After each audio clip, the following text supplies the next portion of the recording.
Hello everyone, welcome back to my channel, the Biology Club, and we are gonna learn about the part 6 of the animal kingdom.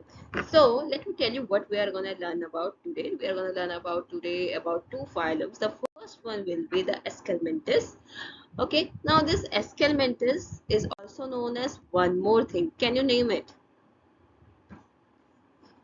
So, it is definitely the Nematelminthes. So, let me write it down. Nematelminthes. Menthes, which is commonly known as roundworms. They are commonly known as roundworms because their body appears round in the transverse section. There are about 15,000 species of round worms discovered yet, and more to be discovered. Right? So yeah. So let me show you why we will call it roundworm. So here it is. So it is the transverse section, as you can see. If you will take a section from this particular part, you can see it is a circular thing, round in the form, and the body covering is, so the outer layer you can see it is the ectoderm. Then the muscle layer will form will we will get it from mesoderm. Then the digestive tract layer, this tract we will get it from endoderm. Okay, and now this cavity you can see, this is the pseudocoelom. Right, I hope you remember all these things. So let's talk about the general feature of this particular organism. So let's talk about the habit and the habitat. They may be free living or parasitic, or they may be aquatic or terrestrial. For example, reptiles, the terrestrial animals. So the one of the example of terrestrial animal is reptiles. Okay, now the parasitic worm, from the name itself you can see the parasitic means it needs some host body. It can be plants or animals, right? For example, ascaris and Vularia, etc. And they are commonly the endoparasitic type animals. They are endoparasites, means they will live or feed upon some um, host body. It can be plant or animal, but ascaris and Vulgaria you will find in most of the animals, right? Now, let's talk about the body symmetry. Roundworms are bilaterally symmetrical. The level of organization will be organ system level of organization. From here, the organ system level of organization will arise. The germ layers, roundworms are the triploblastic animals. They have three germ layers. Coelom, they process pseudocoelom and hence called pseudocoelomate. Now the animal will be known as pseudocoelomate and the coelom will be pseudocoelom, right? Now the body form, so they have elongated cylindrical body which tapers towards both the end. It is something like this. Let me draw it for you. I see something like this. So in the both end it is tapered like this, and there it has two separate openings, mouth and anus in digestive system. Fine. Okay, let's talk about excretory system now. An excretory tube is present in the body of roundworm along with granate cells, which removes the body waste through the excretory pore. Let me show you. So, suppose this is our organism and these are the excretory pore, as you can see here. And here granate cells are situated. Okay, so from here it will remove its waste from this particular pore. Okay. Let's talk about reproductive system. Aschelminthes are dioecious. Now, what do you mean by dioecious? Unisexual. Okay, they are unisexual, means only one sex is present in particular organism. Males are and females are distinct externally, means from outside itself you can tell it is male, it is female, like that. Often females are longer than males. Only sexual reproduction takes place here. Fertilization is internal, and development is both direct and indirect, seen in this type of organism, in roundworms, I mean. Okay, now you can see here, this is the male, this is the female. Now this female organism is much more longer than the male organism. You can see it has been folded here because it is longer. Okay, yeah. So this is the distinct feature we can see. So now let's come to next phylum, that is Annelids. You have seen Annelids in your day-to-day life so many times that you will, when I will teach you, then you will be like, oh, I know this thing. Okay, chalo. You have observed Annelids so many times. Okay, now let's talk about this. These animals have truly segmented body because the segments are visible externally in the form of annuli and internally in the form of septation. Means something like this. So continuous rings are there in their body which make them special. Okay, so this rings, if you can see from outside, it is annuli, and if you can see, if you will cut it and you will observe the inner side, it will known as septation. Right, let me show you the organism. So this is the organism. So this is the head end, this is the tail end, these are the segments. There will be one saddle or cranium, and there will be one mouth. This is the external or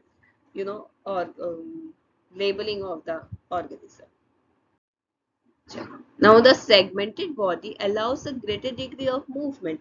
Each segment has almost all the part of the body, so there is a built-in mechanism of redundancy that provides enhanced survival. Each segment is called metamere. So the segment we were talking about, each and every segment consists almost all the parts of the body, and sorry, each segment is known as metamere. Fine. Okay, I'm rubbing it. Yeah, you can see here how beautifully it is moving, right? Okay, let's move on to the next slide. Now let's talk about their embryo. So they are triploblastic in nature, means they have outer ectoderm, then they have middle layer, the mesoderm, then they have the innermost layer, the endoderm. They have two coelom, that's why they are coelomate, and they means the mesoderm line the body cavity from both the sides. So if this is the mesoderm, so this will be the body cavity which is lined from inside and outside of this particular mesoderm, like this. Okay. Now uh, so these are prostroms. The mouth develops from before the development of anus. Okay, so prostroms are those animals where mouth will develop first, then the anus will develop. So this type of animal are known as prostrom. Okay, the coelom is filled with the fluid that serve as the hydroskeleton, means a flexible skeleton supported by fluid pressure is known as hydroskeleton. Right? Okay, let me show you. Here in the digestive system, they have complete digestive system. The first segment called the peristome bears the oral cavity. It is covered with the prostonium. There is a pharynx gizzard which will help in the mastication of food, stomach and long intestine. Now the segment of intestine that shows the fold is called typhlosole. The anus is situated in the last segment of the body. Now let me show you the diagram here. Here, as you can see, in the first, in between the first and second segment, there is mouth, then there is buccal cavity, then there is pharynx, then we have esophagus in 8 segment and gizzard in 9 segment, in between 8 and 9 segment. Then we have stomach. I was talking about this trypophosome. Okay, so the segment of intestine that shows the fold is called trypophosome. It is a part of intestine, and the anus is situated at the end of the segment at last. Now let's talk about excretory system. So here nephridia are the excretory organs. There are generally 3 types of nephridia seen here. Septal nephridia that opens into the intestine. So the nephridia that will open into the intestine is known as septal nephridia. These are intronephric. Then we have pharyngeal nephridia that opens into the pharynx. These are also intronephric. Then we have integumentary nephridia that opens to the outer space. We call it exonephric. Okay, let me show you the diagram here. You can see here. So intestine. So we have septal nephridia here towards this segment, and we have integument nephridia, as you can see here. And towards the pharynx, we have pharyngeal nephridia. Okay, fine. Now these all are covered with chloragogen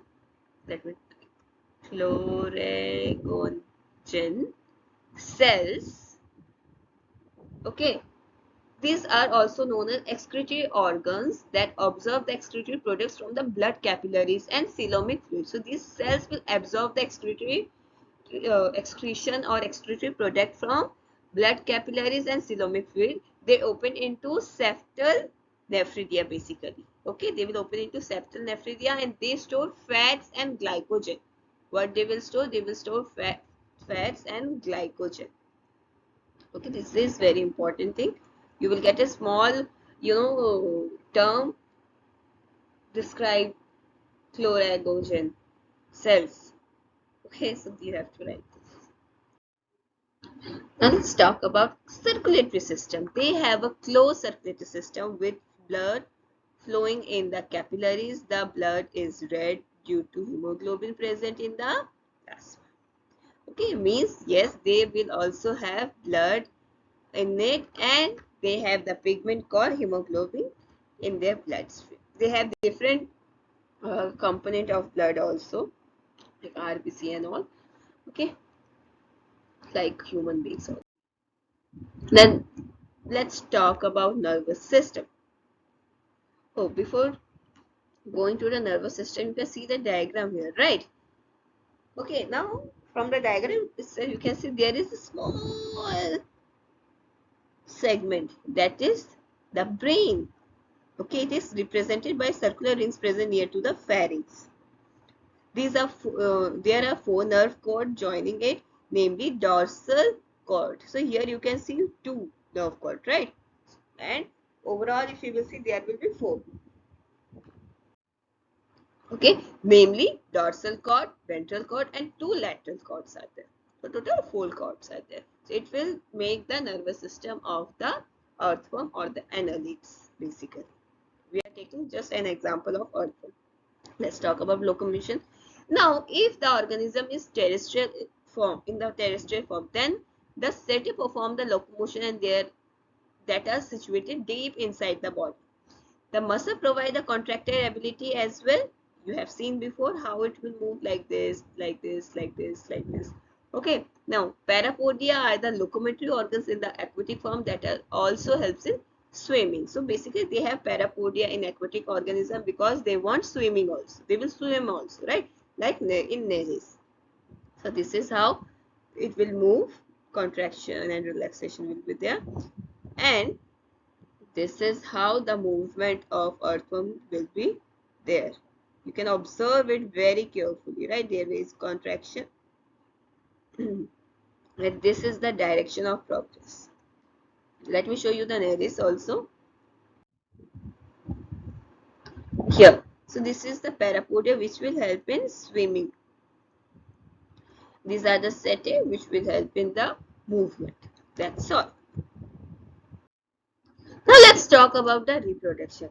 These are generally monoecious animals. Monoecious means male and female reproductive organs are present in the same organism. They are monoecious. Now the male organs mature first, so cross-fertilization occurs generally. The sperms are stored in special organs called spermatheca. So they have a pouch or pouch-like thing which stores the sperm, that is spermatheca. Now the clitoium secretes the mucus that forms a cocoon for the eggs. In the monoecious form, the development is development indirect without larval formation. So there will be no larval formation.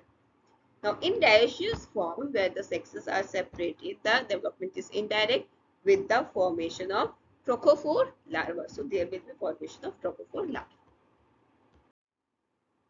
Thank you everyone. That's all for today. Please don't forget to like, share and comment. Thank you.